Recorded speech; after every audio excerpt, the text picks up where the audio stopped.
आचण्डलप्रतिहतरयो यस्य प्रेमप्रवाहो लोकातीतोऽप्यहनजः लोककल्याणमार्गं त्रैलोक्ये अप्रतिममहिमा जानकी प्राणबन्धो भक्त्या ज्ञानमृतबरवपु सीतया यो हि रामः स्तब्धीकृत्य प्रलयकलितं बाहुबुद्धं महान्तं हित्वारात्रिं प्रकृतिसहजम् अन्धुतमिश्रं गीतं शान्तं मधुरमपि यः सिंहनादं जगर्ज सोऽहं जातप्रथितपुरुषो रामकृष्णस्त्विदानीं नरदेव देव जय जय नरदेव शक्तिसमुद्रसमुत्थतरङ्गं दर्शितप्रेमविजृम्भितरङ्गं संशयराक्षसनाशमहास्त्रं यामि गुरुं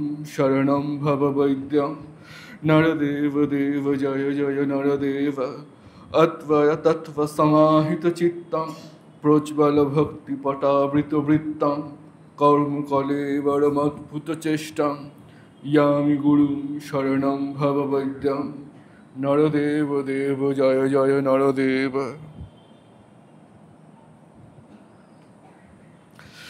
যাহার প্রেম স্রোত চণ্ডাল পর্যন্ত অপ্রতিহত বেগে প্রবাহিত, যিনি লোকাতীত হয়েও লোকের মঙ্গল সাধনের পথ ত্যাগ করেননি, যার মহিমা ত্রিভুবনেও অনুপম, যিনি সীতার প্রাণস্বরূপ রামচন্দ্র, যার জ্ঞানরূপ শ্রেষ্ঠ শ্রীরামচন্দ্র ভক্তিরূপিণী সীতার দ্বারা আবৃত, অথবা যিনি শ্রীকৃষ্ণ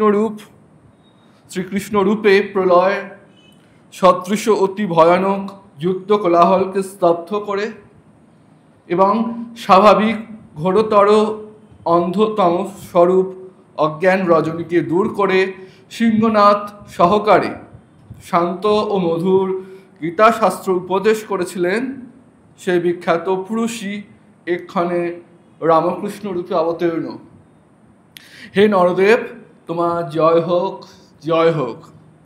যিনি মহাশক্তিরূপ সমুদ্র হতে উত্থিত তরঙ্গ স্বরূপ, যিনি প্রেমের লীলা দেখিয়েছেন, যিনি সন্দেহরূপ রাক্ষসের বিনাশী মহাস্ত্র স্বরূপ, সেই সংসার রোগের চিকিৎসক গুরুর আশ্রয় গ্রহণ করি, যার চিত্ত অদ্বৈত তত্ত্বে সমাহিত, যার চরিত্র অতি উজ্জ্বল ভক্তিরূপ বস্ত্রের দ্বারা আবৃত, যিনি লোককল্যাণে নিযুক্ত, যাহার কার্যাবলী অপূর্ব, সেই সংসার রোগের চিকিৎসক গুরুর আশ্রয় গ্রহণ করি।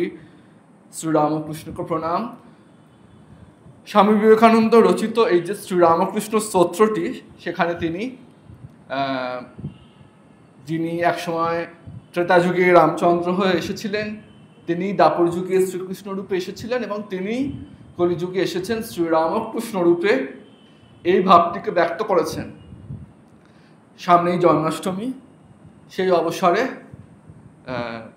শ্রীকৃষ্ণ ও শ্রীরামকৃষ্ণ এই শীর্ষক অনুধ্যানের চেষ্টা করা হচ্ছে। জন্মাষ্টমীর দিন শুধু যে শ্রীকৃষ্ণের জন্মদিন তা নয়, সেদিনকে যোগমায়ারও জন্মদিন। যোগমায়া হচ্ছেন মহামায়ার একটি রূপ, শ্রীকৃষ্ণের সহদরা, তাঁরও জন্মদিন বটে। তো স্বামী বিবেকানন্দ যখন এই স্তোত্রটি রচনা করেছিলেন, তার নিজস্ব অনুভব তো আছেই, তার সাথে সাথে নিশ্চিতভাবে বলা যায় যে ঠাকুরের নিজ মুখে ব্যক্ত যে কথাটি সেটিও আছে। ঠাকুর বহুবার বুঝিয়েছেন, বলেছেন যে আগে আগে যিনি রাম ও কৃষ্ণ রূপে এসেছিলেন, তিনি বর্তমানে শ্রীরামকৃষ্ণ রূপে দেহ ধারণ করেছেন। ঠাকুর বলছেন যে রাম সেই কৃষ্ণ, সেই এই দেহে শ্রীরামকৃষ্ণ। তারপর স্বামীজি তখন তো বেদান্তবাদী ছিলেন, তাই বলছেন তবে তোর বেদান্তের দিক দিয়ে নয়। আবার অন্যত্র ঠাকুর এরকমও বলছেন, দেখলাম খোলটি ছেড়ে সচ্চিদানন্দ বাহিরে এলো, এসে বললে আমি যুগে যুগে অবতার।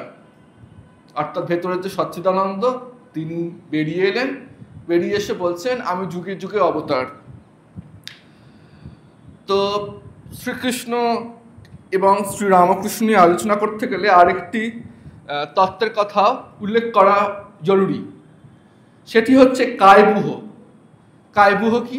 কায় মানে শরীর, আর বুহ মানে যেন অনেকগুলো শরীর দিয়ে একটি শৃঙ্খল রচিত হয়েছে। মহাভারতে আমরা জানি অভিমন্যুকে কৌরবরা হত্যা করেছিল চক্রব্যূহ সৃষ্টি করে। এটি একটি যুদ্ধের প্রণালী। কেমন? যেখানে শত্রুকে একা পেয়ে বিপরীত পক্ষের একাধিক জন একটা শৃঙ্খল বা জাল তৈরি করে, যেখান থেকে বের হয়ে আসতে পারেন না কেউ। খুব বড় যোদ্ধা পারেন। অভিমন্যু চক্রব্যূহে ঢোকার বিদ্যা রপ্ত করেছিলেন, বেরিয়ে আসার বিদ্যা জানা ছিল না। যাই হোক, মূল অংশে আবার ফিরে আসি। তো কায়বুহ হচ্ছে অনেকটা এমন একটা জিনিস বা তত্ত্ব যেখানে যে অনন্ত শক্তি যখন শরীর ধারণ করছেন, বা ব্রহ্ম মায়ায় মানব রূপ ধারণ করছে। প্রেমেশ মহারাজের গানে আছে, অরূপ সায়রে লীলা লহরী, উঠিল মৃদুল করুণাবায়, আদি অন্তহীন অখণ্ড বিলীন, মায়ায় ধরিলে মানবকায়। মায়ায় ধরিলে মানবকায়, যেন সাগরের মধ্যে জল আর জল, জল যেন এখানে অনন্ত ব্রহ্মের প্রতীক। সেই জলই খুব যদি পোলার রিজিয়নে যায়, নাতিশীতোষ্ণ অঞ্চল গেলেও খানিকটা হয়, ওই আইসবার্গ হয়ে যায়, জমতে শুরু করে। এই জমাট বাঁধাটা হচ্ছে ঘনীভূত রূপ। ব্রহ্ম থেকে এইভাবে মানব শরীর যেন ধৃত হয়। তো তিনি যখন আসেন, তিনি অনেকগুলো শরীরে আসেন। হয়তো একটা মেন ব্রাঞ্চ, তার সাথে আরও কতগুলি ব্রাঞ্চ একসাথে এসে যেন একটা ফুলের বুকে, এরকম খানিকটা ভাব।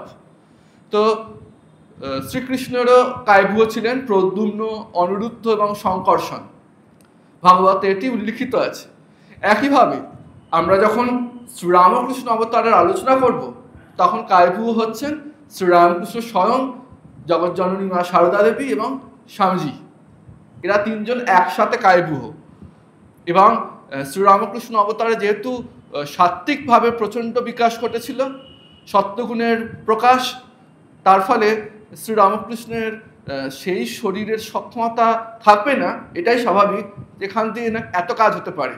সেই জন্য তার আরেকটি অল্টারিগো দরকার ছিল। আমি অল্টারিগোটা সব ক্ষেত্রে এরমভাবে প্রযোজ্য নয়, আমি জাগতিক একটা কিওয়ার্ডসকে ব্যবহার করছি, ওটাকে মানে লেজামুড়ো কেটেই গ্রহণ করতে হবে। তাই জন্য স্বামীজির দরকার ছিল। এত কাজ কে করবেন? এবং স্বামীজির প্রথম থেকে মন উড়ু উড়ু। তাই ঠাকুর প্রথমেই বললেন যে তোকে একটা বিশাল বট গাছ হতে হবে, যেখানে আসবে সবাই, এসে আশ্রয় নেবে। তাই ঠাকুর সব কিছু নিয়েছিলেন। তার বলেছিলেন চাবি রাখা থাকলো, পরে পাওয়া যাবে। আর অতি অবশ্যই মাও তার মধ্যে একটি অংশ। এবং এটিও বলা হয় যে ঠাকুর হচ্ছেন একটি বিশুদ্ধ রাগ, স্বামীজি তার স্বরলিপি, তার নোটেশন, এবং মা হচ্ছেন সেই স্বরলিপি ধরে সেই রাগটিকে মানে সর্বোচ্চ পারদর্শিতায় প্রয়োগ করছেন। এরম একজন মহান শিল্পী। তো এই জন্য কায়বুহ তত্ত্বটা আমাদের মাথায় রাখতে হবে। তো ভগবান কি? ভগবান হচ্ছে ভব, অর্থাৎ 6টি গুণাবলী যার মধ্যে আছে। সেগুলি কি কি? জ্ঞান, যশ, শ্রী, বৈরাগ্য, ধর্ম এবং ঐশ্বর্য। এই 6টি বৈশিষ্ট্য যার মধ্যে আছে, তিনি ভগবান। কনফুসিয়াস একটু খুব সুন্দর কথা বলতেন ভগবানকে, না perfect man is god. Perfect man, কোনো মানুষ যদি পারফেক্ট মানুষ হতে পারে, তার মধ্যে মানুষের যা যা গুণাবলী থাকা দরকার তার সবগুলো বিদ্যমান সর্বোচ্চ মাত্রায়, তাহলে তাকেই বলা যেতে পারে ভগবান। একদম ঠিক। তো আমরা জানি শ্রীমদ্ ভাগবতের কথা। ভাগবতের যেটি প্রথম শ্লোক, খুব বিখ্যাত শ্লোক, এই প্রথম শ্লোকেই গোটা ভাগবতের সুরটি বিধৃত আছে এবং সার। গোটা ভাগবত কেন, গোটা ভক্তিশাস্ত্র এবং এর সাথে সাথে গোটা যে জ্ঞানশাস্ত্র, বেদান্ত শাস্ত্র, উপনিষদ, তারও সমগ্র ভাব নিধৃত আছে এই প্রথম শ্লোকটিতে। এই প্রথম শ্লোকটিতে ভগবানের স্বরূপ লক্ষণ এবং তটস্থ লক্ষণ সহ শ্রী ভগবানকে ধ্যান করে এই শ্লোকে গ্রন্থের মঙ্গলাচরণ করা হয়েছে। স্বরূপ লক্ষণটা কি? স্বরূপ লক্ষণ হচ্ছে বাক্য মনের অতীত, সত্যম জ্ঞানম অনন্তম ব্রহ্ম। ব্যাখ্যা করা যায় না, যিনি বুঝেছেন তিনি বুঝেছেন, ব্যাখ্যা করা যায় না। ঠাকুর বলেছেন আর সব কিছু বলা যায়, ব্রহ্ম কি তামকে বলা যায় না, মুখ দিয়ে বলা যায় না, উচ্ছিষ্ট হয় না। এটা তো স্বরূপ লক্ষণ। তটস্থ লক্ষণটা কি? অনেক সময় আপনারা যদি এই সমস্ত অঞ্চলে একটু 3-4 তলায় বাড়ির ছাদে ওঠেন, সেখান থেকে আপনারা দিকচক্রবালের অনেকটা দেখতে পাবেন ওদিকটায়, কিন্তু গঙ্গা দেখা যাচ্ছে না। গঙ্গা দেখতে গেলে হয়তো আরো 10-15 তলার ছাদে উঠতে হবে, অতটা উঁচু নয়, 4-5 তলায় উঠেছেন, গিয়ে বুঝতে পারছেন মোটামুটি একটা ফাঁকা ফাঁকা জায়গা, কিন্তু কি দেখা যাচ্ছে না, গাছপালা দেখা যাচ্ছে। তো তখন কেউ আরেকজনকে বলছে, যে কোনোদিন গঙ্গা দেখেনি, তাকে বলছে ওই যে গঙ্গা, গাছটাকে দেখিয়ে বলছে ওই যে গঙ্গা।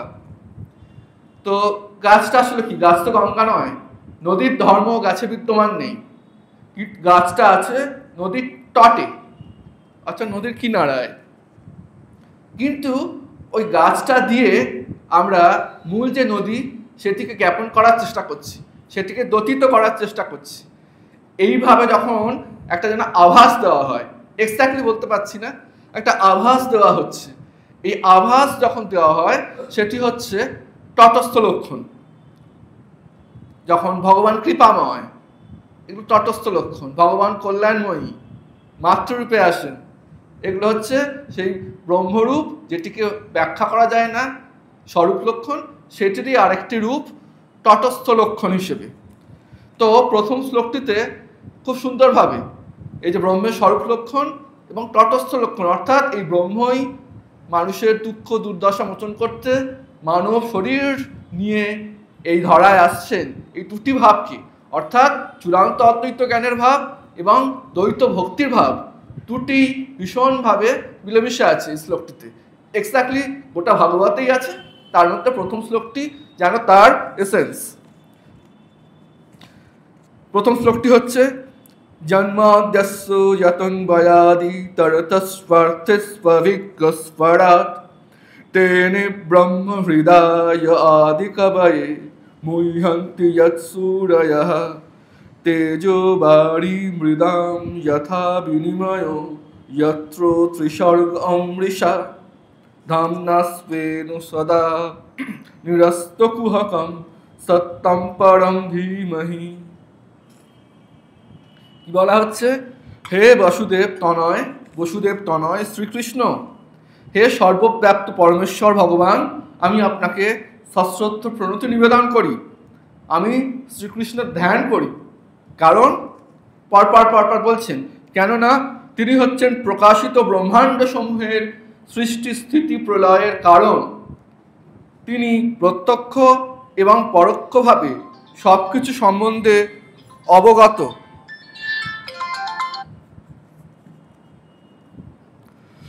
তিনি সম্পূর্ণরূপে স্বাধীন, কেননা তার অধীন আর কোনো কারণ নেই।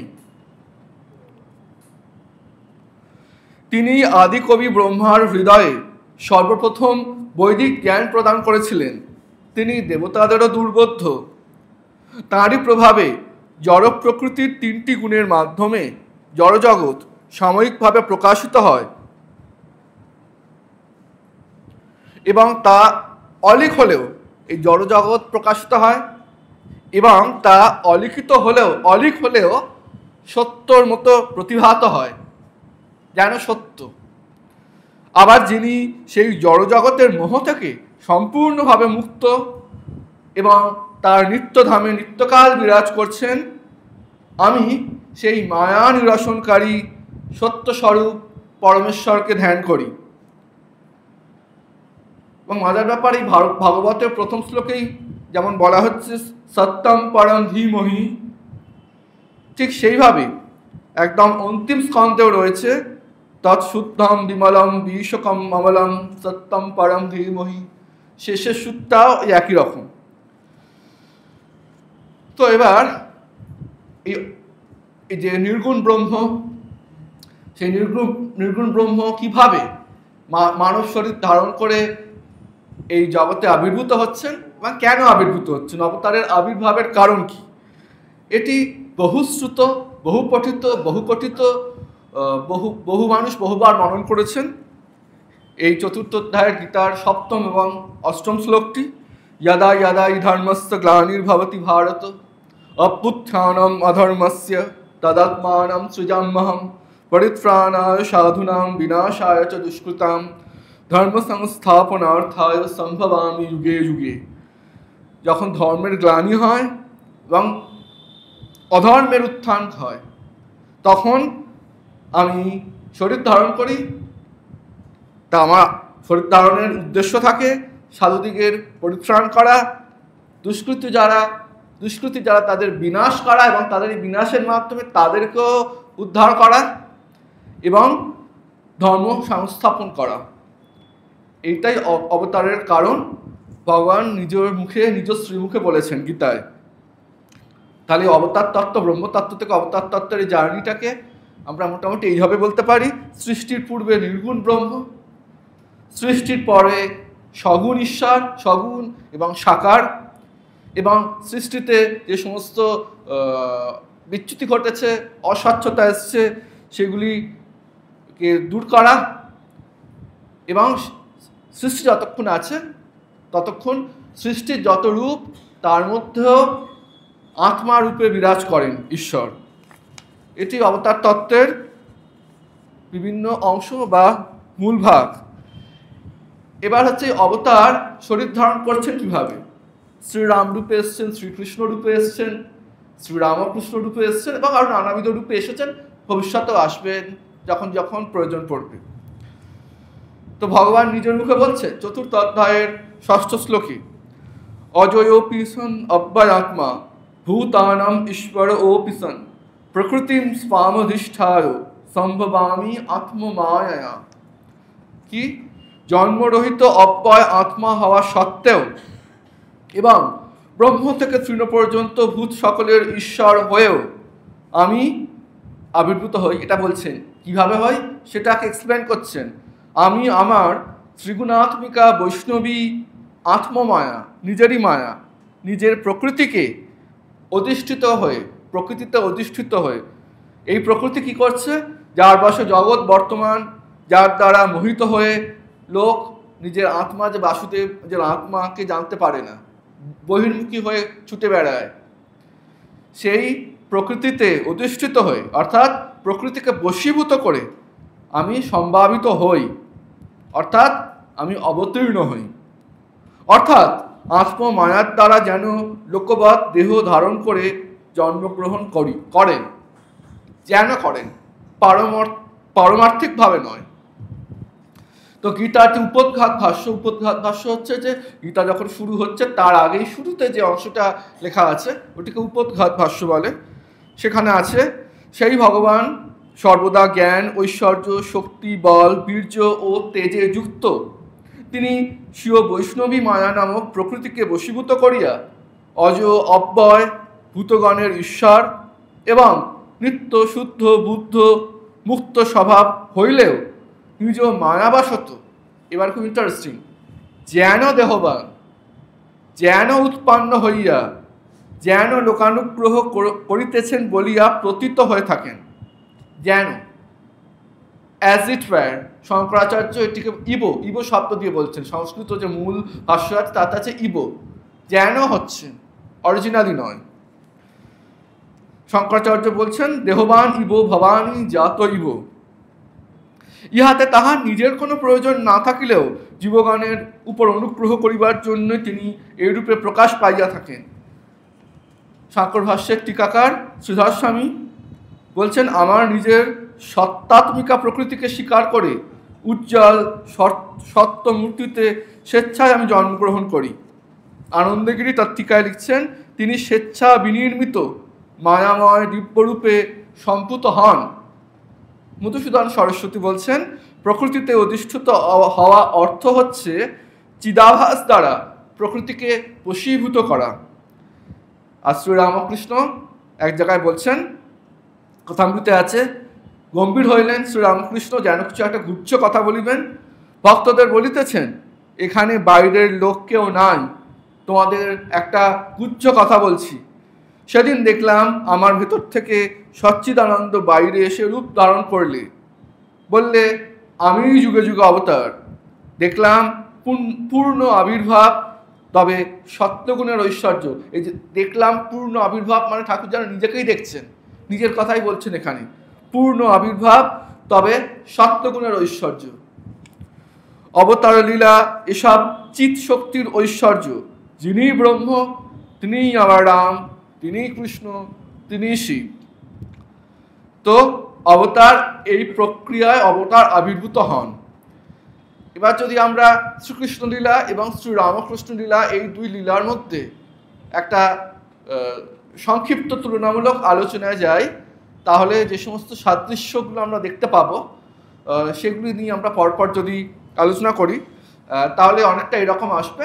তো তার আগে এটিও বলা জরুরি যে শ্রীকৃষ্ণ লীলার যে উৎস লীলা করে গেছেন আমরা কোত্থেকে পাবো, মূল উৎস গ্রন্থ আকর গ্রন্থগুলো কি? অবশ্যই মহাভারত, হরিবংশ এবং বিভিন্ন পুরাণ আছে, ব্রহ্মপুরাণ, পদ্মপুরাণ, বিষ্ণু পুরাণ, বায়ু পুরাণ, ব্রহ্মবৈবর্ত পুরাণ, স্কন্দ পুরাণ, বামন পুরাণ, কুর্ম পুরাণ এবং শ্রীমদ্ ভাগবত আছে।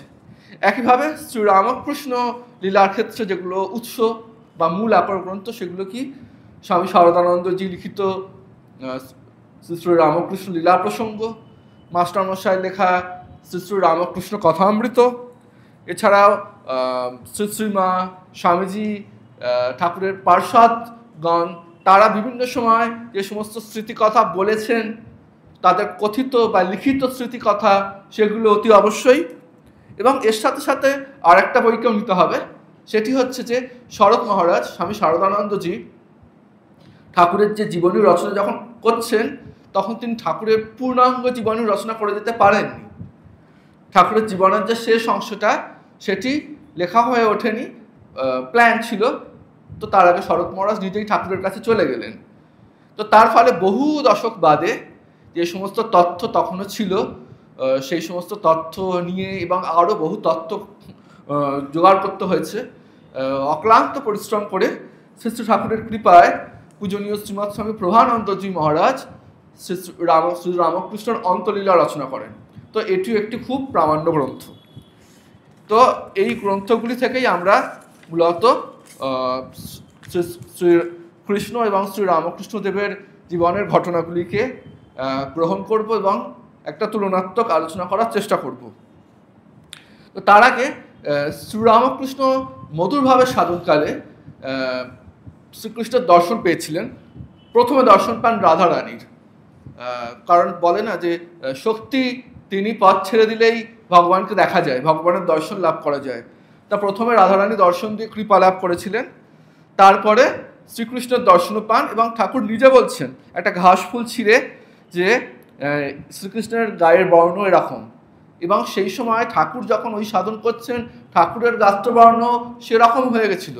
সেই জন্য ঠাকুর বলছেন আমি তখন এইরকম ছিলাম, এইরকম হয়ে গেছিলাম, এটিও ঠাকুর বলছেন। এবং প্রসঙ্গত উল্লেখ্য ঠাকুরের জীবনে যেটা আমরা দেখেছি, সাধকভাবে যাদের যাদের দর্শন ঠাকুর পেয়েছেন তারা প্রত্যেকেই ঠাকুরের দেহে মিলিয়ে গিয়েছিলেন। শ্রীকৃষ্ণের ক্ষেত্রেও একই জিনিস হয়েছিল। ঠাকুর বলছেন যিনি অখণ্ড সচ্চিদানন্দ তিনি শ্রীকৃষ্ণ। দূর থেকে দেখলে সমুদ্র নীলবর্ণ দেখায়। ঠাকুর যে এই কথাগুলি বলছেন এর মধ্যেও যে নির্গুণ ব্রহ্ম, সেই নির্গুণ ব্রহ্মই কী করে সাকার সগুণ ব্রহ্ম হচ্ছেন, অবতার রূপে আসছেন, এটিকে খুব সুন্দরভাবে এবং অনেক ঘরোয়া ভঙ্গিতে ঠাকুর বর্ণনা করছেন। দূর থেকে দেখলে সমুদ্র নীলবর্ণ দেখায়, কাছে যাও কোনো রং নাই। যিনি সগুণ তিনি নির্গুণ, যাঁরই নিত্য তাঁরই লীলা। শ্রীকৃষ্ণ ত্রিভঙ্গ কেন? ঠাকুর বলছেন রাধার প্রেমে। যিনি ব্রহ্ম তিনিই কালী, আদ্যাশক্তি সৃষ্টি স্থিতি প্রলয় করছেন। যিনি কৃষ্ণ তিনিই কালী, মূল মন্ত্র এক, তাঁর সমস্ত খেলা এবং লীলা লোকরাত লীলা কৈবল্যম ব্রহ্মসূত্রে আছে। শ্রীকৃষ্ণ পুরুষ, শ্রীমতী তাঁর শক্তি, আদ্যাশক্তি। এই পুরুষ শক্তি এগুলোকে আমরা জাগতিক অর্থে পুরুষ নারী শরীর ভাবলে হবে না, এগুলোকে ভাবগত অর্থ নিতে হবে। এখানে ভাবগত অর্থেই ব্যবহার করতে হবে। পুরুষ প্রকৃতি না হলে থাকতে পারে না, প্রকৃতিও পুরুষ না হলে থাকতে পারে না। একটি বললেই আরেকটি সঙ্গে সঙ্গে বুঝতে হবে। যেমন অগ্নি আর তার দাহিকা শক্তি, দাহিকা শক্তি ছাড়া অগ্নিকে ভাবা যায় না, আবার অগ্নি ছাড়া দাহিকা শক্তিও ভাবা যায় না। তাই যুগল মূর্তিতে শ্রীকৃষ্ণের দৃষ্টি শ্রীমতীর দিকে ও শ্রীমতীর দৃষ্টি কৃষ্ণের দিকে। শ্রীমতী গৌরবর্ণ বিদ্যুতের মতো, তাই কৃষ্ণ পীতাম্বর হয়েছেন। আবার শ্রীকৃষ্ণের বর্ণ নীল মেঘের মতো, তাই শ্রীমতী নীলাম্বরী হয়েছেন। আর শ্রীমতী নীলকান্ত মণি দিয়ে অঙ্গ সাজিয়েছেন। শ্রীমতীর পায়ে নূপুর, তাই শ্রীকৃষ্ণ নূপুর পড়েছেন। অর্থাৎ প্রকৃতির সঙ্গে পুরুষের অন্তরের বাহিরের মিল।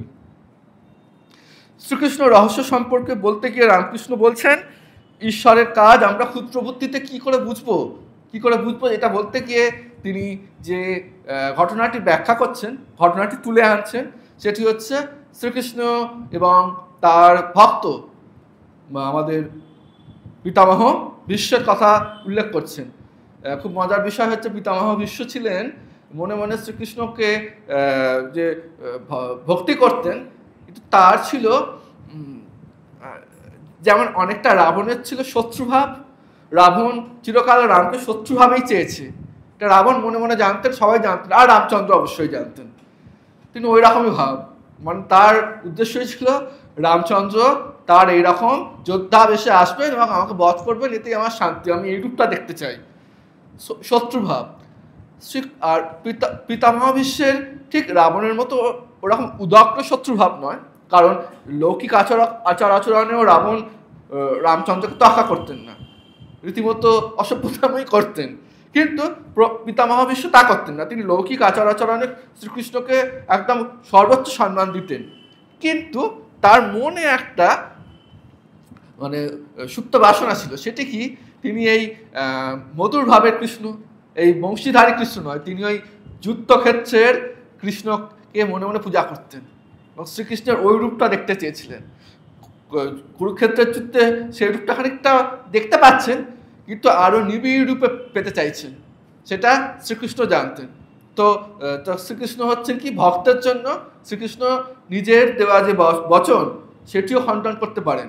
মানে ভগবান দরকার পড়লে, মা বলছেন না, ভগবান দরকার পড়লে নিজে হাতে নিজের বিধির বিধান খণ্ডন করে দেন, তো শ্রীকৃষ্ণ তাই করবেন।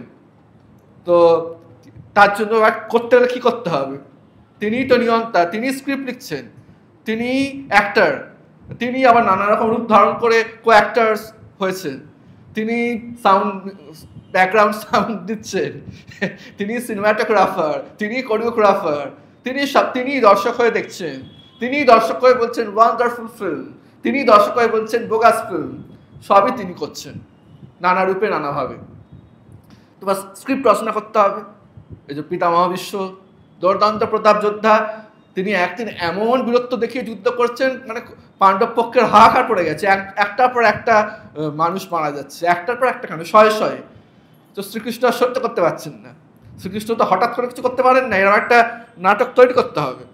তো শ্রীকৃষ্ণ জানেও খুব রেগে গেছেন, কি করবেন, তার হাতে অস্ত্র নেই, তিনি কি করবেন বলছে, তিনি ওই রথের যে চাকা সেটিকে খুলে নিয়ে ছুটছেন ভীষ্মকে হত্যা করবেন। তুমি কি ভেবেছ সব করে পার পেয়ে যাবে, আজকে তোমার নিস্তার নেই। অর্জুন কর্তব্য বিমূঢ় হয়ে গেছেন। অর্জুন জানেন আমার সখা যিনি স্বয়ং ভগবান, অর্জুন বুঝে গেছেন, তার আগে বিশ্বরূপ দর্শন হয়ে গেছে, জেনে গেছেন তিনি সত্যনিষ্ঠ, সত্য থেকে সরে যাচ্ছেন, এটা একটা কারণ। লোকে কি বলবে, পিতামহ ভীষ্ম তার খুব প্রিয়, এই নানাবিধ সংশয়ে অর্জুনে ছুটছেন, শ্রীকৃষ্ণের পাটা জড়িয়ে ধরেছেন, হে প্রভু আপনি কি করছেন, এটা করবেন না। কিন্তু অবাক বিষয়, সবাই দেখছে যখন এটা চাকা নিয়ে শ্রীকৃষ্ণ ছুটে আসছেন, স্বাভাবিক কী হবে, পিতামহ ভীষ্ম তাও তীর চালাবেন, উনি তীর চালাচ্ছেন না, উনি হাত জোর করে আছেন, কারণ উনি ওই রূপটা দেখতে চেয়েছিলেন। কেমন রূপ, হাতে ওরকম অস্ত্র থাকবে এবং শ্রীকৃষ্ণ ছুটছেন, ছোটার ফলে তার কুন্তল রাশি কিঞ্চিত তরঙ্গায়িত, উঠছে নামছে, ধুলোবালি, যুদ্ধক্ষেত্রে ধুলোবালি থাকবে, গায়ে অল্প বিস্তর ধুলোবালি লেগেছে, ঘামছেন অল্প অল্প শ্বেত বিন্দু, তিনি প্রচণ্ড ক্রোধান্বিত, এই রূপটাকে মানে বিশ্ব চিরকাল পুজো করে এসেছেন এবং এই রূপটা দেখতে চেয়েছিলেন এবং ভক্তের এই আকাঙ্ক্ষাকে পূরণ করার জন্য শ্রীকৃষ্ণ ওই রূপ ধারণ করেছিলেন। তো তো এর পরের ঘটনা, তারপরে শ্রীকৃষ্ণ তখন পিতামহ ভীষ্ম সরসজ্জায় শায়িত, সবাই গেছেন, শ্রীকৃষ্ণ এবং পাণ্ডবেরা সবাই গেছেন, কুরুক্ষেত্রের যুদ্ধ তখন শেষ হয়ে গেছে। পিতামহ ভীষ্ম অপেক্ষা করছেন উত্তরায়ণের জন্য, ওনার তো ইচ্ছা মৃত্যু ছিল, ওই সময় এলে তিনি শরীর ত্যাগ করবেন। তো হঠাৎ সবাই দেখছে শ্রীকৃষ্ণ পিতামহ ভীষ্মের চোখ দিয়ে জল পড়ছে। তো অর্জুন এই দৃশ্য দেখে খুব অবাক হয়ে গেছেন, অবাক হয়ে শ্রীকৃষ্ণকে বলছেন যে কি আশ্চর্য, স্বয়ং ভীষ্মদেব সত্যবাদী জিতেন্দ্রীয় জ্ঞানী, যিনি কিনা অষ্টবসুর এক পশু, তিনিও দেহত্যাগের সময় মায়ায় কাঁদছেন। অর্জুনের এটা মনে হয়েছে। তো শ্রীকৃষ্ণ জানেন তো কেন কাঁদছেন, তো বলছেন না পিতামহ এই মায়ায় কাঁদছেন না, শরীর ত্যাগের জন্য। তিনি কেন কাঁদছেন জিজ্ঞাসা করো। তো তখন ভীষ্মদেব বলছেন, জিজ্ঞাসা করা হলে তো বলছেন যে কৃষ্ণ তুমি অবশ্যই জানো আমি সে কারণে কাঁদছি না। আমি কাঁদছি কেন, যখন চিন্তা করছি যে পাণ্ডবদের স্বয়ং ভগবান শ্রীকৃষ্ণ নিজের সারথি, তাদেরও দুঃখ বিপদের শেষ নেই, তখন এই মনে করে কাঁদছি যে ভগবানের কার্য কিছুই বুঝতে পারলাম না, ভগবানের লীলা দেখে কাঁদছেন। এবং এই প্রসঙ্গেই মনে পড়ছে কুন্তির একটি বিখ্যাত শ্লোক আছে শ্রীকৃষ্ণের প্রতি। কুন্তি ছিলেন শ্রীকৃষ্ণের পিসি জাগতিক অর্থে। তো তিনিও এক সময় বলছেন যে হে মাধব, তুমি এই যে মাঝে মাঝে আমাদের দুঃখ দুর্দশায় রেখেছ, একটা কাটে তো আর একটা আসে, তো এটা রেখো, এটা আছে বলেই তো আমি তোমায় ডাকছি, তোমায় ডাকতে পারছি। মানে কত বড় ভক্তিমতী সাধিকা ছিলেন তিনি। তো এরকম একটি শ্লোক আছে ভাগবতে, ভারী সুন্দর শ্লোক। তো শ্রীকৃষ্ণ এবং শ্রী রামকৃষ্ণের জীবনকে যদি আমরা এইভাবে দেখি, দেখবো এই দুই অবতারের জীবনেই অনেক কিছু মিল আছে। এক হচ্ছে প্রথমত যে অবতার যখন আসেন তো টুক করে গাছ থেকে পড়েন না, তাকে ওই মাতৃগর্ভেই আসতে হয়।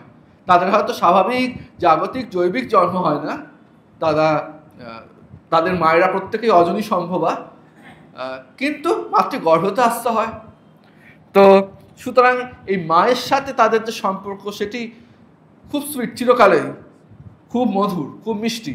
কারণ বাকি সবাই তাকে ভগবান রূপে ভাবলেও মা যশোদাও ভাবতে পারেননি, চন্দ্রমণি দেবীও ভাবতে পারেননি, খুব স্বাভাবিক। এটাই মধুর লীলা। মধুর লীলা বলতে মাধুর্যময় যে বাল্যলীলা তার বৈশিষ্ট্য। বাৎসল্য রস যেখানে থাকে সেখানে ভগবান ছোট হয়ে যান। ভগবান আমি না থাকলে ভগবানের কি হবে, ভগবান আমি না থাকলে আমার সন্তানের কি হবে, এই ভাবটি সেখানে মুখ্য হয়ে দাঁড়ায়। যারা গোপালভাবে সাধনা করেন তারা গোপালকে ছোট্ট করেই দেখেন, আমি না থাকলে গোপালের কি হবে, কে খেতে দেবে গোপালকে, এই ভাবটি। তো উদ্ভব একবার যশোদাকে বলেছিলেন, মা তোমার কৃষ্ণ সাক্ষাৎ ভগবান, তিনি জগৎ চিন্তামণি, তিনি সামান্য নন, তার কি হবে। তো যশোদা বলছেন, ওরে তোদের সাক্ষাৎ ভগবান বা চিন্তামণি নয়, আমি আমার গোপালের কথা বলছি, আমার গোপাল কেমন আছে সেটা বল। আবার আরেকটি গল্প, এটি শ্রী রামকৃষ্ণদেব করতেন এই গল্পটি খুব।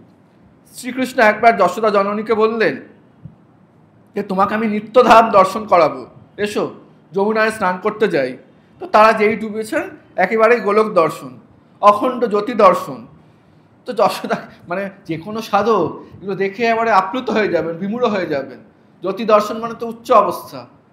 তো কিন্তু যশোদার এসব দেখে একদম ভালো লাগলো না, তিনি মোটেই সন্তুষ্ট নন। তিনি কৃষ্ণকে বলছেন যে তোর ওই গোলক দর্শন জ্যোতি দর্শন ওসব আর দেখতে চাই না, এখন তোর সেই মানুষ রূপ দেখবো, তোকে কোলে করবো, তোকে খাওয়াবো। তো রামকৃষ্ণ বলছেন, অবতারকে সকলে চিনতে পারে না, দেহ ধারণ করলে রোগ শোক ক্ষুধা তৃষ্ণা সবই আছে, মনে হয় আমাদেরই মতো। এবং এই মায়াটুকু ভগবান রেখে দেন কেন, তার মধুর লীলার জন্যে। এই মায়াটুকু না রাখলে সবই তো ঐশ্বর্যমণ্ডিত হয়ে যাবে, তাহলে আর মাধুর্য কোথা থেকে আসবে। সুতরাং এই মায়াটুকু রেখে দেন ভগবান। যশোদা কি দেখেননি, কৃষ্ণ যখন হাঁ করেছে তার মুখের মধ্যে ব্রহ্মাণ্ডকে দেখেছেন, আবার ভুলে গেছেন। যদি ভুলে না যেতেন ওই বাচ্চা কৃষ্ণকে দেখতো কে। সুতরাং এই ব্যাপারটা ছিল। আবার একইভাবে চন্দ্রমণি দেবীকেও আমরা দেখেছি, ঠাকুরের ছোটবেলা থেকে বিভিন্ন দৈবী ভাব হচ্ছে, ভাব সমাধি হচ্ছে, কিন্তু উনি ভীষণ চিন্তিত কেন গদাই অজ্ঞান হয়ে যাচ্ছে, উনি অজ্ঞান ভাবছেন। কখনো কখনো ওঝা ডাকছেন, যা যা পারছেন তাই করছেন। ছেলে আমার একদম বিষয় নয়, বৈরাগী, ভীষণ বৈরাগী, তাকে বিবাহ দিচ্ছেন। বা মজার কথা হচ্ছে এই যে বলছেন ছেলে আমার একদম বিষয়ই নয়, তার মানে চন্দ্রমণি চাইছেন তার মতো বিষয়ই হোক ছেলে। সে কেমন বিষয়ই না, পরবর্তীকালে যখন মথুরবাবু বলেছিলেন ঠাকুমা তোমার কি চাই, উনি ভাবতে পারছেন না আমার কি চাই, সবই তো আছে। শেষে অনেক কষ্টে বললেন আমার একটুখানি কি চাই। হ্যাঁ, এই মানে মথুরবাবুর চোখে জল চলে এসে গেছিল। মানে এইরকম যদি ত্যাগ স্বরূপিনী মা না হয়, তাহলে কি ভগবান এরকম ত্যাগের সম্রাট ভগবান তার গর্ভে জন্ম নেন? তো তার মনে হচ্ছে যে না, একটু বিষয় তো হোক, তার জন্য তা বিয়ে দিতে হবে। আর ছেলেও তেমনি, বিয়ে শুনে আনন্দ, খুব আনন্দ করেই বললেন ওখানে বউ ঠিক করা আছে, বিয়ে করব, সব ওয়েল স্ক্রিপ্টেড অনেক আগে থেকে। তো মায়ের সাথে গর্ভধারিণীর সাথে দুজনেরই খুব মধুর সম্পর্ক ছিল। এবং শুধু মা নয়, মায়ের মাতৃকাগণ যারা ছিলেন, যাদেরকে মাসিমা, কাকিমা, জেঠিমা, পিসিমা, মাইমা এই নামে সম্বোধন, এখনকার যুগে এই ভাষা হয়, তখনকার যুগে হয়তো অন্য ভাষা ছিল, তো এই সম্বোধন করতেন দুজনেই, তাদের সাথেও একটা খুব মধুর সম্পর্ক ছিল। তো আমরা দেখেছি যে লীলা প্রসঙ্গে আছে যে ঠাকুরকে দেখতে চলে আসছেন বারবার পাড়ার কাকিমারা, জেঠিমারা, বলছে তোমার ছেলেটিকে সর্বদাই দেখতে ইচ্ছে করে, তা কি করি বলো, তাই রোজই আসতে হয়। মতিকার লিখছেন কেমনে ছেলে দেখো, কেমনে ছেলে দেখে জীবাণু জুড়ায়, শুধু অঙ্গ তবু যেন মণিরত্ন গায়। গরিবের ঘরে জন্মগ্রহণ করেছেন শ্রীরামকৃষ্ণ, শুধু অঙ্গ, কিন্তু সেই অঙ্গই যেন মণিরত্নের মতো উজ্জ্বল, প্রভা সমন্বিত। তো শ্রীকৃষ্ণের লীলা আমরা দেখেছি যে গোপিনীদের তিনি বস্ত্রহরণ করছেন, এবং এই বস্ত্রহরণ এটিও এর অনেক গভীরতর ব্যাখ্যা আছে, গভীরতর তত্ত্ব আছে। যে কোনো গভীর তত্ত্বকে আমরা যখনই বাহ্য জগতের ভাষায় লিপিবদ্ধ করি, সেটি একটু মাইক হয়েই যায়, কিন্তু অরিজিনালি কি, কৃষ্ণ হচ্ছে পরমাত্মা। গীতা যে কবচ আছে সেখানে বলা আছে শ্রীকৃষ্ণেতি পরমাত্মা নায়মাত্মা বলহীন লভ্য। উপনিষদ বলছেন এই পরমাত্মা বলহীন ব্যক্তির লভ্য নয়, তাই কি শক্তির আরাধনা প্রয়োজন, শক্তি লাভ করার জন্য কাত্যায়নী শক্তির আরাধনা। গোপীরা এই কাত্যায়নী শক্তির আরাধনা করেছিলেন। শক্তির আরাধনায় সংযম ও পবিত্রতার জন্য ব্রত পালন ও স্নান করেছিল গোপ বালিকারা। এখানে বস্ত্র যেন কামনা বাসনা রূপ আবরণের প্রতীক। এই আবরণ ত্যাগ না করলে পরমাত্মাকে লাভ করা যায় না। এইটি লীলাচ্ছলে এইভাবে যেন অভিহিত হয়েছিল বস্ত্রহরণ রূপে, যে বস্ত্র লুকিয়ে রেখেছিলেন। মাথায় রাখতে হবে শ্রীরামকৃষ্ণ যখন গভীর সাধনা করছেন পঞ্চবটিতে, ওখানে গিয়ে উনি একটা সময় সমস্ত বস্ত্র ত্যাগ করছেন, এবং তিনি যে উপবীত পড়েছিলেন উপবীতটাও ত্যাগ করছেন। বলছেন উপবীতটাও আমার ব্রাহ্মণত্বের প্রতীক, সব না ছাড়লে তার সাধনা করা যায় না, তাকে পাওয়া যায় না। এই ভাবটি বস্ত্র লুকিয়ে রাখার যে লীলাটি শ্রীকৃষ্ণ লীলায় সংঘটিত হয়েছিল তার মূল তত্ত্ব।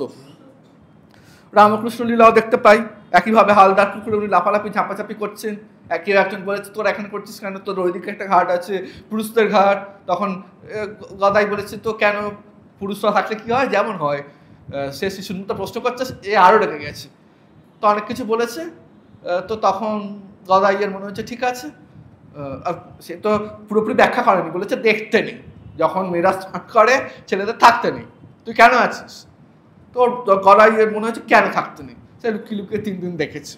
দেখে আবার যে মা বলেছিলেন তাকে গিয়ে বলছে আচ্ছা আমি তো লুকিয়ে লুকিয়ে 3 দিন দেখলাম, আমার তো কিছু হলো না, তুমি যে বলেছিল দেখতে নেই। তখন সেই যে রমণী বলেছিলেন তিনিও হেসে ফেলেছেন। তিনি গিয়ে আবার গদাইয়ের মাকে চন্দ্রমণি দেবীকে বলছেন দেখো তোমার ছেলের কীর্তি কী। তো চন্দ্রমণি দেবী আবার গদাইকে পরে বললেন বুঝিয়ে দেখো, এটা করলে তোমার কোনো অসুবিধা হয় না ঠিকই, কিন্তু ওই যে মায়েরা আছেন তারা অপমানিত বোধ করেন, এটি করতে নেই। এই যে বুঝিয়ে বলা হলো, তখন সঙ্গে সঙ্গে তিনি শুনলেন, বুঝলেন ব্যাপারটা, আর মা বলেছেন, বুঝিয়ে বলেছেন, ভবিষ্যতে আর করছেন না। এছাড়াও নারী জাতির প্রতি প্রত্যেক অবতারই দেখি আমরা নারী জাতির প্রতি অসীম শ্রদ্ধা এবং শক্তি আরাধনাও তারা করছেন। কথায় আছে সাধকানাম হিতার্থায় ব্রহ্মণ রূপকল্পনম। সংস্কৃত ভাষায় পূজা শব্দের অর্থ কি? সম্মান, শ্রদ্ধা, উপাসনা, আরাধনা, অতিথি পরায়ণ হয়ে অভ্যর্থনা, উপাসনা স্থলে গিয়ে সম্মান বা শ্রদ্ধা প্রদর্শন। তো শ্রীরামকৃষ্ণ বলতেন কলিযুগে বেদ পুরাণ কানে শুনতে হয়, কিন্তু অনুষ্ঠান করতে হয় তন্ত্রমতে, আর তন্ত্রে শক্তি পূজার প্রাধান্য। তো শ্রীকৃষ্ণ শক্তি পূজা করেছিলেন। ব্রহ্মবৈবর্ত পুরাণে আছে শ্রীকৃষ্ণ দেবী দুর্গার আরাধনা করেছিলেন। আবার শ্রীকৃষ্ণের সেবা লাভ করার জন্য ব্রজগোপিনীরা দেবী কাত্যায়নীর ব্রত করেছিলেন। আবার শ্রীকৃষ্ণ আমরা দেখতে পাই মাতৃকাদের প্রচণ্ড সম্মান দিতেন। পরে একটি বিশেষ প্রসঙ্গ আসবে, সেখানে গান্ধারীর প্রসঙ্গে আসবে, তখন সেটি উল্লিখিত হবে। দেখতে পাই দ্রৌপদীর সাথে তার খুব সুন্দর সম্পর্ক ছিল, সখ্যভাব। তারা সখা ও সখী ছিলেন। তাকে লজ্জাজনক অবস্থায় বস্ত্রহরণের সময় বাঁচিয়েছিলেন শ্রীকৃষ্ণ। এবং এই যে দ্রৌপদীর বস্ত্রহরণ, এটিরও একটি তত্ত্ব আছে। বস্ত্রহরণের ক্ষেত্রে প্রথমে দ্রৌপদী, যেটা হয়, বুদ্ধিমান মানুষ আমরা কি করি যখন বিপদে পড়ি? বুদ্ধিমান কিন্তু সৎ মানুষ, বিপদে পড়েছি, ঈশ্বরকে ডাকছি, তার সাথে সাথে আমরা আমাদের যা যা করণীয় করছি। তো দ্রৌপদীও সেটা করেছিলেন। এক হাতে তিনি তার লজ্জা নিবারণ করার জন্য এক হাতে বস্ত্র ধরে আছেন, আর এক হাতে ডাকছেন, হে কৃষ্ণ, হে কৃষ্ণ, হে যাদব, হে মধুসূদন বলে ডাকছেন। তো ডাকতে ডাকতে দেখছেন কোনো সুরাহা হচ্ছে না। তখন মানুষের পিঠ থেকে গেলে কি হয়? তখন মানুষেরা নিজের বুদ্ধিশুদ্ধি সব গিয়ে সমস্তটাই ঈশ্বরে দিয়ে দেন, আর আমাদের পক্ষে সম্ভব নয়, তুমি দেখো। তো তখন কি করলেন দ্রৌপদী? তারপর দুহাত ছেড়ে দিলেন, আমার আব্রু রক্ষার দায় এবার ভগবানের। এবার দু হাত জড়ো করে তিনি কৃষ্ণকে ডাকছেন। তখনই কৃষ্ণ সেই বস্ত্র দিলেন, আর কেউ দেখতে পেলেন না সেটা। কৃষ্ণ বস্ত্র দিয়ে দ্রৌপদীকে রক্ষা করলেন, যেন গোটা সভ্যতা সমাজকে তিনি অধঃপতনের হাত থেকে যেন রক্ষা করছেন। এবং নারী জাতির সম্মান বাঁচিয়েছিলেন ভগবান ওই সময়। এবং মর্যাদা পুরুষোত্তম রাম, তিনিও আমরা জানি যুদ্ধের আগে অকাল বোধন করেছিলেন দেবী দুর্গার পুজো। বুদ্ধদেব জ্ঞানমার্গের সাধক হলেও তিনি যখন বোধি লাভ করলেন, সঙ্গ স্থাপন করলেন, সেখানে তিনি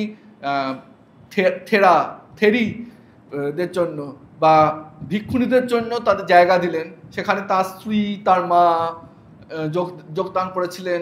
সেখানে সম্ভ্রান্ত ঘরের রমণীরাও যেমন ছিলেন, আবার দেহোপজীবিনীদেরও তিনি অপার করুণায় স্থান দিয়েছিলেন।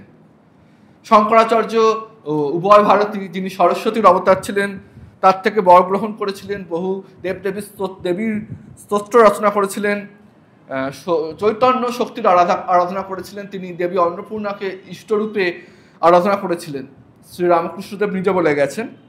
আর শ্রীরামকৃষ্ণ তো বহুমতে বহুপথে সাধন করেছেন। এবং সবচেয়ে বড় কথা, তিনি সেই যুগে যেখানে নারীরা পড়াশোনাই করতো না, সুতরাং নারীর কোনো স্থানই নেই, একদম অবহেলিত, সেখানে তিনি নারী গুরু গ্রহণ করছেন, ভৈরবী ব্রাহ্মণী। মানে যার পাদপদ্মে বসে শিক্ষা গ্রহণ করছি তন্ত্রশিক্ষা, তিনি একজন নারী। এটা একটা বিরাট বড় একটা স্টেটমেন্ট কাজের মাধ্যমে ঠাকুর দিলেন। এবং তার সমগ্র সাধনার ফল তিনি অর্পণ করলেন কার পাদপদ্মে? যিনি লৌকিক অর্থে তার অর্ধাঙ্গিনী ছিলেন, সহধর্মিণী, এবং আধ্যাত্মিক অর্থে তার শক্তি, তাঁরই স্বরূপ, তাঁরই আরেকটি প্রতিরূপ জগৎ জননী মা সারদা দেবীকে তার পদপদ্মে তিনি তার সমস্ত সাধনার ফল অর্পণ করেছিলেন, এবং মা সেটি গ্রহণও করেছিলেন। তো এইটি আমরা দেখি প্রত্যেক অবতারে, এবং শ্রীকৃষ্ণ অবতারে এবং শ্রীরামকৃষ্ণ অবতারে তারা দুজনেই নারীদের চূড়ান্ত সম্মান দিচ্ছেন। এবং মা একবার ঠাকুরের পাটিত্ব দিতে বলেছিলেন, আমাকে তোমার কি মনে হয়? ঠাকুর বলছেন যে মা মন্দিরে আছেন, অর্থাৎ মা ভবতারিণী, যে মা এই শরীরের জন্ম দিয়েছেন, অর্থাৎ তাঁর গর্ভধারিণী চন্দ্রমণি দেবী, সেই মাই এখন আমার পদসেবা করছেন। মানে মন্দিরের দেবী মা, আমার গর্ভধারিণী মা এবং সহধর্মিণী এক, এইরকম সুউচ্চ সম্মান দিয়েছেন। এবং অবতার পুরুষ তারা যখন জীবনে আসে, ধরায় আসেন, মানুষকে সৎপথে চালিত করেন, বিভিন্ন বাণী প্রদান করেন, যেন একটা ভাব এরকম হয় সারাক্ষণ ধরে ভক্তি নিয়ে থাকবো, সমস্ত কিছু বিলিয়ে দেবো, আর আমাদের মাথায় সবাই এসে কাঁঠাল ভেঙে খাবে, মানে একবার বোকার হতে হবে। একেবারেই নয়। শ্রীকৃষ্ণ ছিলেন মানে ওরকম বুদ্ধিমান পুরুষ, গোটা সৃষ্টির ইতিহাসে সংসারে আর কেউ এসেছে কিনা সন্দেহ। এত বুদ্ধিমান পুরুষ, যেটিকে অনেক সময় অনেকে বুঝতে না পেরে তার বুদ্ধির যে প্রাচুর্যকে, বুদ্ধিদীপ্ত কোনো কোনো ক্রিয়াকে অনেকে অন্যরকমভাবে ব্যাখ্যা করেছেন। সেগুলোরও ডিফেন্ড করা যায়, সেটি অন্য বিষয়। তো সেরকম শ্রীরামকৃষ্ণদেব ছিলেন অত্যন্ত বুদ্ধিমান। স্বামী বিবেকানন্দ, মা শারদা, ঠাকুর বলছেন ও মা সরস্বতী মহাবুদ্ধিমতী, এরকম। তো ঠাকুর এরকম আছে। একটা উদাহরণ তো আছেই, খুব বহুল প্রচলিত, যে স্বামী যোগানন্দজি মহারাজ তিনি গেছেন কড়া কিনতে, কড়া কিনে বলেছে ভালো কড়া দেবে, কিন্তু দোকানদারের উপর বিশ্বাস করে কড়া নিয়ে চলে এসছে, আর ভালো করে দেখে আসেননি চারপাশ, কড়াটা ভালো করে দেখবেন পড়েন, তো এসে দেখছেন কড়াটা ফুটো। তখন ঠাকুর বলেছিলেন ভক্ত হবি, বোকা হবি কেন? সুতরাং বোকামোটা হচ্ছে তমগুণের লক্ষণ, আর ভক্তি সবসময় সত্যগুণ। তো তম আর সত্য একসাথে থাকতে পারে না। তাই জন্য যদি যদি তম থাকে, বোকামি থাকে, তাহলে আমাদের প্রে করতে হবে, প্রার্থনা করতে হবে, তুমি বুদ্ধিরূপে সংস্থিত হয়ে আমাকে চালিত করো ঠিকঠাক। এবং বাস্তবিক করে, আমরা যে ঠিকভাবে প্রে করি, প্রার্থনা করি, মা, তাকে মা বলি বা রাম বলি, কৃষ্ণ বলি, শ্রীরামকৃষ্ণ বলি, যাই বলি, তিনি বুদ্ধির যোগান দেন। এইবার আসি যে মা বলছেন না যে তিনি বেছে বেছে নিয়েছেন আর আমার দিকে পিঁপড়ের সার ঠেলে দিয়েছেন। আবার এরমও বলছেন অনেক জায়গায় যে আমরা কি শুধুমাত্র রসগোল্লা খেতেই এসেছি, সব নিতে হবে। কারণ এই জগতে, এই দ্বন্দ্বাত্মক জগৎ, তার একদিকে জন্ম, একদিকে মৃত্যু, একদিকে আলো, একদিকে অন্ধকার, কিন্তু অদ্বৈত ভাব অনুসারে এই জগতের পারে গেলে এগুলো দুটোই মিথ্যে। জন্ম মৃত্যু একই মুদ্রা, রেপিট ওপিট। তাই জন্য যারা সাধন করেন, সাধক যারা সাধন করতে করতে তারা ইষ্টের কৃপায়, দেবতার কৃপায় সেই অবস্থায় পৌঁছান যেখানে দেখেন জীবন মৃত্যু আলাদা করে কিছু নয়, তারা দেহাতীত হয়ে যান, যেন হাসতে হাসতে মরতে পারেন। তো আমরা জানি যে দুর্যোধন, তার একটা আনন্দের জায়গা ছিল যে তার বাবা সবসময় তাকে সাপোর্ট করে, তার একটা খুব দুঃখের জায়গা ছিল মা একদম সাপোর্ট করে না। গান্ধারী ছিলেন খুব ভক্তিমতী এবং ন্যায়পরায়ণ, তিনি শিবের আরাধনা করতেন, এবং তিনি যেহেতু মানে তাকে বলা হয় পতিব্রতার যে উদাহরণের একটা বেঞ্চমার্ক ছিলেন, যারা যারা ছিলেন তাদের মধ্যে একজন অতি অবশ্যই মা সীতা ছিলেন, তেমন একজন গান্ধারী। তিনি, তার স্বামী যেহেতু জন্মান্ধ, তাই জন্য সারা জীবন পট্টি বেঁধেছিলেন, তার ফলে একে শিবের আরাধনা করেছেন। তার মধ্যে এই যে অতি পবিত্র জীবনযাপন, পতিব্রতার যে ধর্ম তিনি পালন করেছিলেন, তার মধ্যে অসীম আধ্যাত্মিক ক্ষমতা ছিল। তো তো যেটা হলো যে দুর্যোধনকে খুব একটা এন্টারটেন করতেন না গান্ধারী, কিন্তু যখন যুদ্ধ শুরু হলো, তো যুদ্ধে অলমোস্ট সবাই চলে যাচ্ছে আস্তে আস্তে, তখন গান্ধারী ভাবলো যে না, আমার জ্যেষ্ঠ পুত্রকে সুরক্ষিত করার একটা প্রয়াস আমাকে করতে হবে। তো তিনি দুর্যোধনকে বললেন তুমি একদিন আমার কাছে এসো, পুরো গায়ে কিছু পোশাক দিয়ে আসবে না। মানে গান্ধারী যেটি করবেন মনে মনে মনস্থ করেছেন, তার যে পট্টি বাঁধা আছে সেটা খুলবেন, তার যে অসীম আধ্যাত্মিক ক্ষমতার তিনি অধিকারী হয়েছেন, তার দৃষ্টি মাত্রই সেই আধ্যাত্মিক ক্ষমতা দিয়ে তিনি যেন দুর্যোধনকে একটা কবচ দিয়ে ঢেকে দেবেন, কোনো রকম বিপদ আপদ দুর্যোধনকে স্পর্শ করতে পারবে না। এটা গান্ধারীর উদ্দেশ্য ছিল। ওই যে শ্রীকৃষ্ণের বুদ্ধি, চূড়ান্ত বুদ্ধিমান শ্রীকৃষ্ণ দেখলেন না, এটা তো হতে দেওয়া চলবে না, গান্ধারীকে মান্যতা দিতে হবে। কারণ ভগবান যিনি মা বলছেন, তিনি তো কোনোটাই ফেলতে আসেননি, হাঁচি টিকটিকি সব মেনেছেন। কেউ একজন বলছেন এরপর তো মা শীতলা মনুষ্যদের আর কেউ মানবে না, মা বলছেন তা কেন, তাদেরকেও মানবে। তিনি ভাঙতে আসেননি, গড়তে এসেছেন। তাই গান্ধারীর যে পতিব্রতা, তার পূর্ণ জীবন, তার শিবের আরাধনা, সেটিকে অতি অবশ্যই মান্যতা দিতে হবে। কারণ গান্ধারীও তো শ্রীকৃষ্ণের, ভগবানেরই। আবার তো এই যেটা ঘটতে চলেছে এটাকেও ঠেকাতে হবে। তো তিনি গেলেন, দুর্যোধন যখন যাচ্ছে কোনো পোশাক না পরে মায়ের কাছে যাচ্ছেন, তখন দুর্যোধনকে শ্রীকৃষ্ণ বলছেন, এ কি দুর্যোধন, তুমি এত বড় হয়ে গেছো, এত বয়স, তুমি এইভাবে যাচ্ছ, এটা উচিত? তো দুর্যোধন বলেছেন যে না, আমার মা এইভাবেই যেতে বলেছেন। যে তা হোক, তা বলছে আর ঠিক কথাই তো, মায়ের কাছে ছেলে যত বড়ই হোক সে তো সন্তানই। তখন কৃষ্ণ বলছেন যে না না, এটা ঠিক নয়, ঠিক আছে তুমি অন্তত কোমরের কাছে কিছু একটা বস্ত্র দিয়ে ঢেকে দাও। ওই যে বলা হয় ভগবান যখন কিছু করেন মায়া দিয়ে আপ্লুত করে দেন, দুর্যোধনের মনে হলো হ্যাঁ ঠিকই তো, আমি কোমরের কাছটা একটা কিছু দিয়ে ঢেকে যাই। গিয়ে উনি ওইভাবে গেছেন, মাকে গিয়ে বলছেন মা আমি এসেছি উপস্থিত। গান্ধারী পট্টি খুলেছেন, গান্ধারী চোখ খুলেছেন, আর তেজরাশি দুর্যোধনের গোটা যে শরীরে আপতিত হলো যখন, তখন দুর্যোধনের গোটা দেহ সুরক্ষিত হয়ে গেল, কিন্তু ওই যে জায়গাটা বস্ত্র পড়েছিলেন ওই জায়গাটি হলো না। এবং গান্ধারী সঙ্গে সঙ্গে বুঝতে পেরে গেছেন, কিন্তু তার উপায় নেই কিছু, কি হলো দুর্যোধন বুঝতে পারছে না, কিন্তু গান্ধারী বুঝে গেছে। তো তারপর আমরা জানি যখন ভীমের সঙ্গে গদা যুদ্ধ হচ্ছে, তখন ভীম দুর্যোধনকে যেখানেই প্রহার করছে কিছু হচ্ছে না, সে মানে লোহার মতো শক্ত হয়ে গেছে। উপায় কি? এবং ওই তৎকালে মল্ল যুদ্ধের একটা নিয়ম ছিল, কোমরের নিচে আঘাত করা যাবে না। তো ভীম তাই জন্য কি বলছে, কোমরের নিচে আঘাত করছে না, উরুতে আঘাত করছেন না। তো শ্রীকৃষ্ণ দূর থেকে বলছে, মধ্যমভ্রাতাকে বলছেন যে ইশারা দেখাচ্ছেন যে উরুতে আঘাত করো, উরুতে আঘাত করো। তো ভীম একটু কনফিউজড, এটা তো নিয়ম বহির্ভূত, এটা করা উচিত না, কিন্তু ভগবান শ্রীকৃষ্ণ বলছেন তা করা যেতেই পারে, করতে হবে। তো উরুতে আঘাত করলে ওইভাবেই দুর্যোধন প্রথমে প্রচণ্ড আহত হয়ে ধীরে ধীরে নিহত হলেন। তো এটা নিয়েও অনেকে বলে শ্রীকৃষ্ণ অনিয়মকে এন্টারটেন করেছেন। তখন এরম কর্ণ একসময় বলেছিলেন শ্রীকৃষ্ণকে অন্য একটি প্রসঙ্গে, তখন শ্রীকৃষ্ণ তারা যে সমস্ত অনিয়মগুলো প্রয়োগ করেছে সেগুলো আবার চোখকে আয়না ধরিয়ে দিলেন সামনে, তোমরা এইগুলো করেছো, সুতরাং এখন আর মানে ওয়ার্ডস অফ উইজডম স্পিচ দিও না।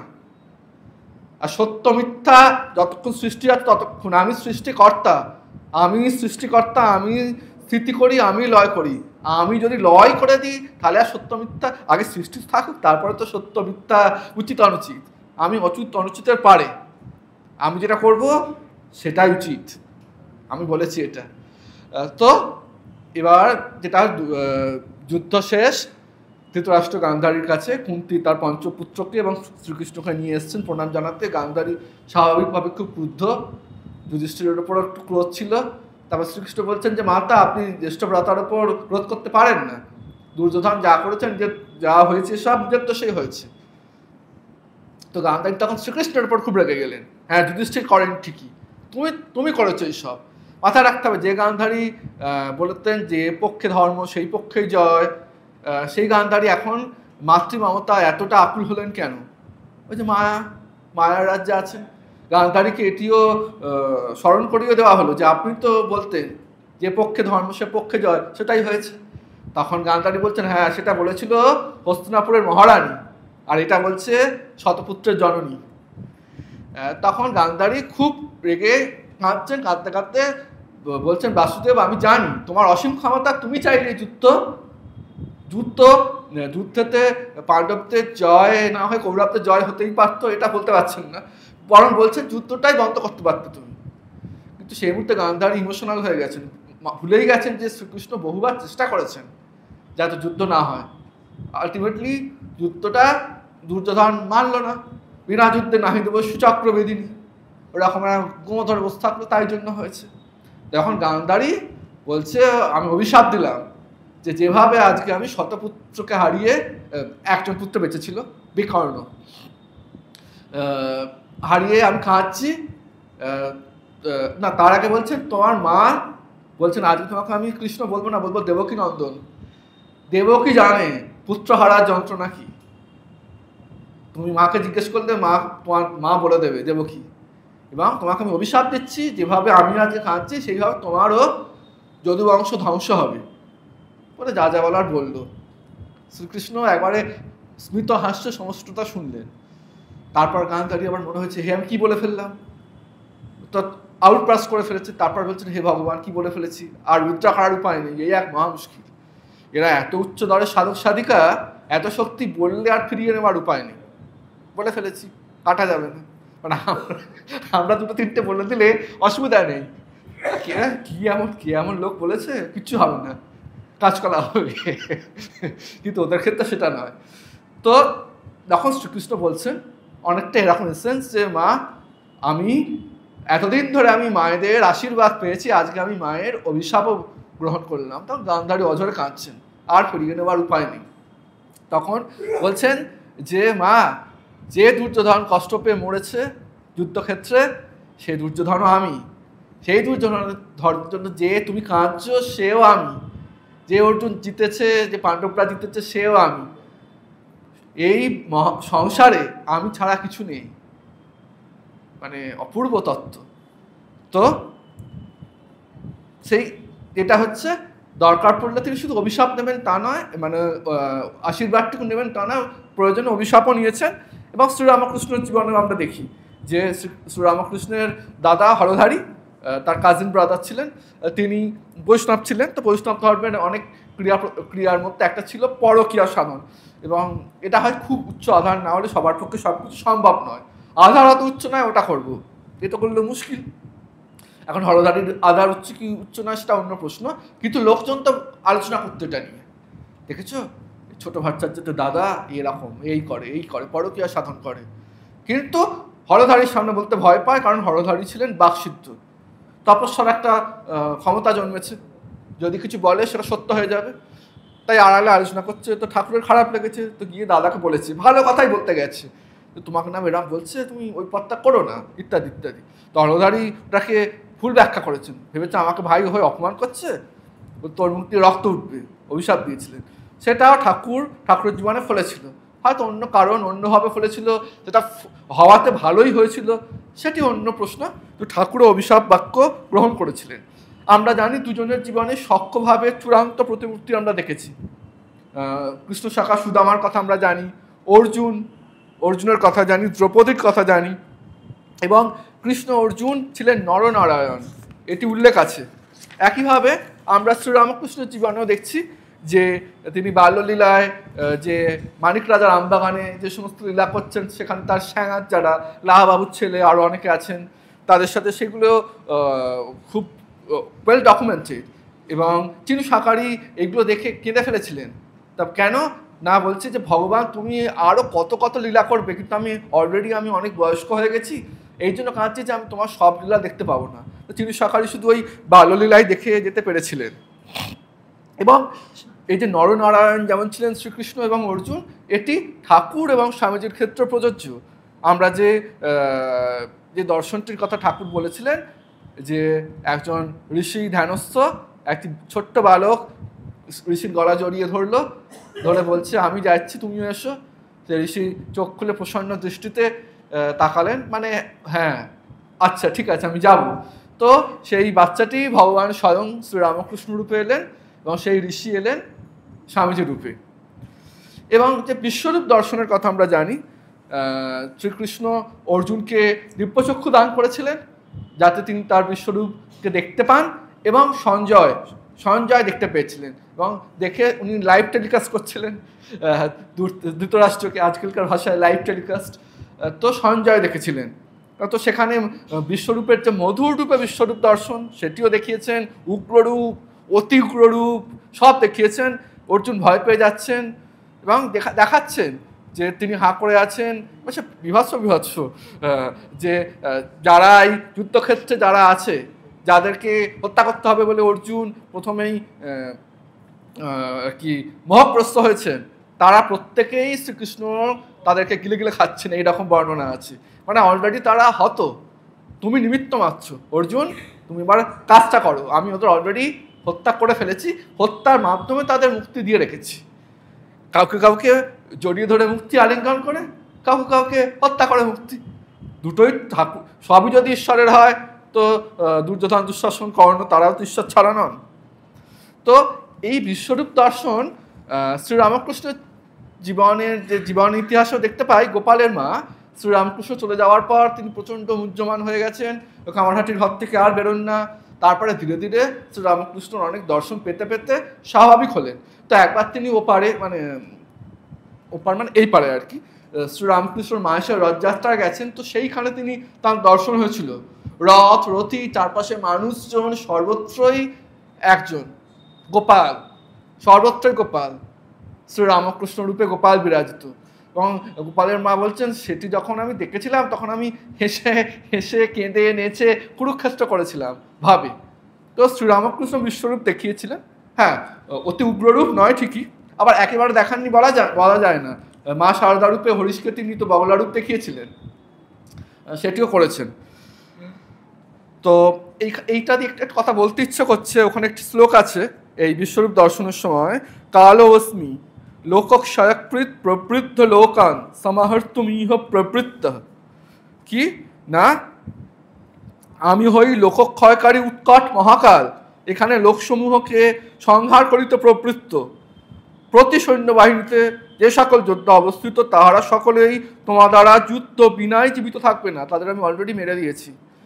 তারপর কুরুক্ষেত্রের যুদ্ধ ততকাল আগে হয়েছিল, তারপর বহু বহু বহু শতাব্দী পর ওপেনহাইমার, নাম শুনেছেন ওপেনহাইমার বিজ্ঞানী, তিনি ওই আণবিক বিস্ফোরণের পরীক্ষা হচ্ছে, বোমাটি ফাটানো হচ্ছে কোথায়, জোরনাদা দেল মুয়ের্তোতে, যার অর্থই হচ্ছে মৃত্যু উপত্যকা।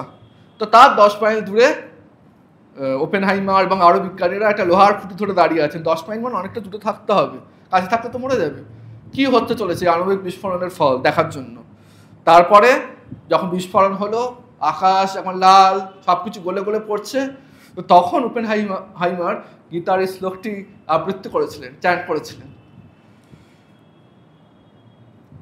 তো এই বিশ্বরূপ দর্শনে চতুর্ভুজ যে রূপ ভগবানের, সেটিও দেখিয়েছিলেন অর্জুনকে, এবং পরে তিনি তার মধুর ত্রিভুজে ফিরে এসেছিলেন, এটিও সত্য।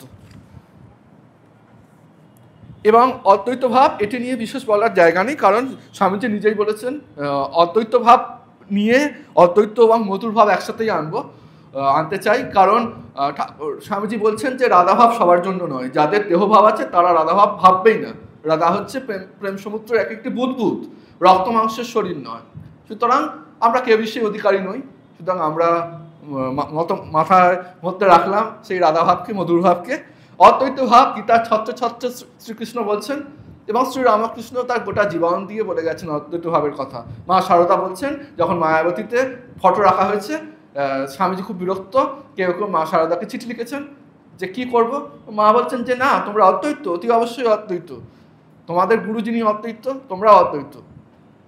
তো তার মা, ঠাকুর মা, স্বামীজি তারা প্রত্যেকেই অদ্বৈত ভাব আবার দ্বৈত ভাব দুটি নিয়েই, জ্ঞান নিষ্ঠা ভক্তি নিয়েই ছিলেন। ঠাকুর বলেছেন ভাব বুকে ছিলাম। এবং ঠাকুরের জীবনে ঘটনাও আছে যে তিনি বসে আছেন, নৌকা করে যাচ্ছে, দুজন মাঝি ঝগড়া করতে করতে একজন আরেকজনের পিঠে থাপ্পড় মেরেছেন, জোরে চড় মেরেছেন, এবং সেই আঘাতে শ্রীরামকৃষ্ণ চিৎকার করে উঠেছেন এবং লাল হয়ে গেছে। হৃদয় রাম এসে বলছে, মামা তোমায় কে করেছে এরকম, বলো একবার, তাকে আমি আর দেখে নেবো একেবারে। পরে শুনতে পাচ্ছে যে না, কেউ মারেনি, এইভাবে হয়েছে। এই অদ্বৈত ভাব স্বামীজির হয়েছে। কোথাও একটা ভূমিকম্প হচ্ছে, জাহাজ ডুবে গেছে, কোথাও প্রাকৃতিক বিপর্যয় হয়েছে, স্বামীজির ঘুম ভেঙে গেছে, স্বামীজি একা পায়চারি করছেন, কেউ জিজ্ঞাসা করলে বলছেন কোথাও একটা বড়সড় বিপদ হয়েছে, অনেক লোকের মৃত্যু হয়েছে। তো এইরকম তো অদ্বৈত ভাব দুই অবতারের জীবনেই পরিলক্ষিত হয়েছিল। এবং মধুর ভাবের কথায় স্বামীজি প্রথম দিকেই রাধিকা ভাব, এই ভাব, এগুলোকে স্বীকার করতেন না। আমার তত্ত্ব আছে মহাভারতে তো রাধা ভাব নেই, ইত্যাদি ইত্যাদি। তো ঠাকুর বলছেন, দেখো বাবা, রাধার প্রতি যে শ্রীকৃষ্ণের যে টান, ওই টানটুকু নাও না, আছে কি নেই এ নিয়ে এত তর্ক বিতর্ক করে লাভ কি। এবং বলছেন যে যদি রাধাভাব নাও থাকে, কেউ তো লিখেছে তো, লিপিবদ্ধ হয়েছে, মানে যখন সে লিপিবদ্ধ করছে তখন তিনি রাধা হয়েছেন, নাহলে তিনি ভাবগুলো লিখলেন কি করে। যদি এটা হতে পারে তাহলে স্থূল শরীরেও রাধাভাবের বিকাশ হয়ে থাকতেই পারে, এর মধ্যে কোনো অবাস্তব ব্যাপার কিছু নেই, বাস্তবিক হয়েছিল। শ্রী চৈতন্যের জীবন আমরা দেখেছি। এবং একটু ছুঁয়ে যায় যে রাসলীলা, এটা মধুর ভাবের যে শ্রীকৃষ্ণ অবতারে আমরা দেখেছি, এটিরও অপব্যাখ্যা হয় বহু ক্ষেত্রে। মাথায় রাখতে হবে, শ্রীকৃষ্ণ যখন রাসলীলা করছেন, শ্রীকৃষ্ণ তখন বালক মাত্র। এবং যে রাসলীলার একটি খুব সুন্দর ব্যাখ্যা আছে যে আমাদের যে পৃথিবী সৃষ্টিতে সব কিছু একটা হয় কেন্দ্রাতিক, সব কেন্দ্রের দিকে আসছে আর একটা কেন্দ্র থেকে বেরিয়ে যাচ্ছে। তো ভগবান হচ্ছে সমস্ত কিছুর কেন্দ্রে, তাকে লাভ করার জন্য এই রাসলীলা। এটি আরও অনেক দূঢ় ব্যাখ্যা আছে, সময় অনেকটা চলে গেছে, এটিকে স্কিপ করেই যাচ্ছি। মোদ্দা কথা ওই আবার স্বামীজির কথাই বলবো, খুব উচ্চ ভাব না থাকলে রাসলীলা বুঝতে পারাও খুব দূঢ় ব্যাপার। এবং শেষ করব এটি বলতে গিয়েই, ভাগবতে একটি শ্লোক আছে, সেটি শ্লোকটি কেমন, সেখানে হচ্ছে যে চাঁদের প্রতিবিম্ব পড়েছে জলে, মাছেরা খেলা করছে, ভাবছে এই আমাদের একটা বন্ধু। তো সকাল হয়ে গেছে আর সেই প্রতিবিম্বিত চাঁদ নেই, তখন মাছেরা ভাবছে কোথায় গেল। তো এইটি আছে, দুর্ভোগ বৎ লোক যদব নিতরামপি যে সং বসন্ত ন বিদুর হরিং মিনা ইবরূপম। উদ্ভব বলছেন এই দ্বারকাবাসীরা, বিশেষত যদুবংশীয়রা অত্যন্ত ভাগ্যহীন, কারণ শ্রীকৃষ্ণের সাথে একসঙ্গে বাস করেও তারা শ্রীকৃষ্ণের মহিমা বুঝতে পারেনি। কেমন না, জ্যোৎস্না রাতে জলে চাঁদের প্রতিবিম্ব পড়েছে, মাছেরা খেলা করছে, ভাবছে এ আমাদের মতোই একজন। অন্তর্হিত হয়ে যায় চাঁদেরা, তখন মাছ ভাবছে তাই তো, তার সাথে খেলা করছিলাম। উদ্ভব বলছেন মাছেদের বুদ্ধি নেই, তাদের ভ্রম তো হতেই পারে, কিন্তু যদুবংশীয়রা তো ওরকম ছিলেন না, তারা সকলেই ছিলেন অত্যন্ত বুদ্ধিমান, তবুও তারা শ্রীকৃষ্ণকে চিনতে পারেন।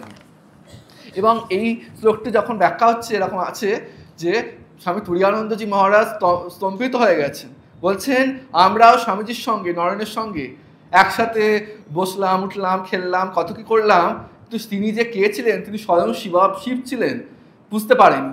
শিব আর মানে ঠাকুর আর স্বামীজি তো আলাদা নয়। তো আমাদেরও সেই অবস্থা, মানে তখন বলছে হরি মহারাজ স্বামী তুরীয়ানন্দজির দু চোখ দিয়ে ঝরঝর করে জল ঝরছে। তো ঠাকুর বলেছেন ঝড়ের এঁটো পাতা হয়ে থাকতে, যেমন ঝড় যেদিকে নিয়ে যায় পাতা সেদিকে যায়, সেইরকম শরণাগতি আমাদের চাই। শ্রীকৃষ্ণ বলছেন সর্বধর্মান পরিত্যাজ্য মামেকম শরণং ব্রজ অহম তাম সর্বপাপেভ্য মোক্ষয়িষ্যামি মা শুচঃ।